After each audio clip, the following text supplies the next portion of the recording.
Sai ano, entra ano e o mosquito da dengue volta a preocupar. A expectativa é de uma redução dos casos, que nem sempre se confirma.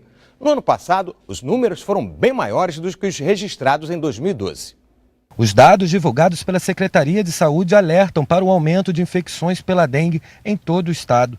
Em 2013, foram cerca de 218 mil casos suspeitos, sendo 60 óbitos confirmados em decorrência da doença.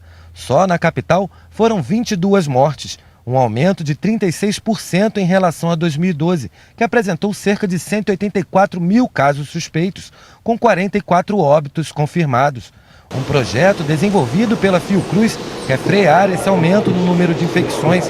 Um dos caminhos é entender como funciona o mosquito Aedes aegypti. Entender como ele se comporta, como é que ele age, né? Como é que ele modifica o seu comportamento em detrimento das diferentes condições fisiológicas é um passo muito importante para a gente entender e tentar controlar a doença. Outro projeto promovido pela mesma instituição também pretende ajudar na luta contra a dengue.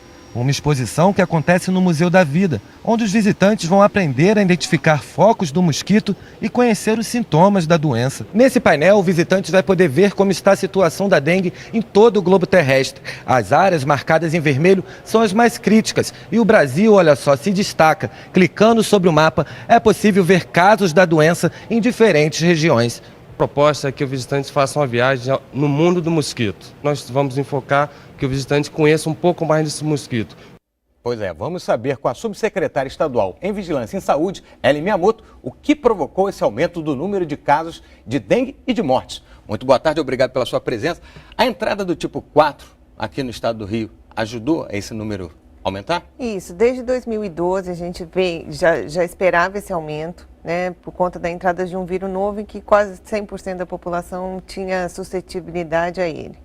Em 2012 isso ficou concentrado no município do Rio de Janeiro e em 2013 a gente teve uma grande epidemia em 80 municípios do estado. Então a gente já esperava um aumento do número de casos e aí proporcionalmente do número de óbitos. Lembrando que as pessoas não têm o anticorpos contra esse tipo de vírus. Isso, esse é um vírus que circulou na década de 60 e voltou a circular somente em 2012. Hoje a gente já tem boa parte da população com resistência e com imunidade a esse vírus, né? Por isso que a nossa previsão para o ano de 2014 não é uma epidemia disseminada no estado do Rio de Janeiro, tendo em vista que boa parte da população já ficou doente em 2012 e 2013. E esse ano a gente já tem um número de casos para trabalhar em cima, não? Não, a gente está ainda muito abaixo do limite inferior da curva, né, como a gente espera realmente. Temos ainda uma condição muito favorável, que é o menor índice de infestação pelo mosquito da história do estado do Rio de Janeiro, em vários municípios da região metropolitana e no interior, mas a gente não pode descuidar. É o momento da gente, começou agora as chuvas e o tempo quente logo em seguida, a gente vai ter uma proliferação do mosquito que está aí depositado, com seus ovos depositados na natureza, e a gente precisa que as pessoas façam uns 10 minutos para realmente diminuir o número de mosquitos. E o que a Secretaria está fazendo, está se preparando para evitar uma epidemia? Isso, a gente já organizou, né? Então dentro dos municípios, focou, né, no trabalho de prevenção, então foi feita uma série de capacitações para esses agentes, para que a gente pudesse, de fato, ter um trabalho de visita domiciliar e eliminação desses focos dentro dos municípios e a organização da assistência, caso a gente venha ter transmissão, que a gente diminua ainda mais o número de mortes. É bom dizer que nessa guerra a participação da população é fundamental.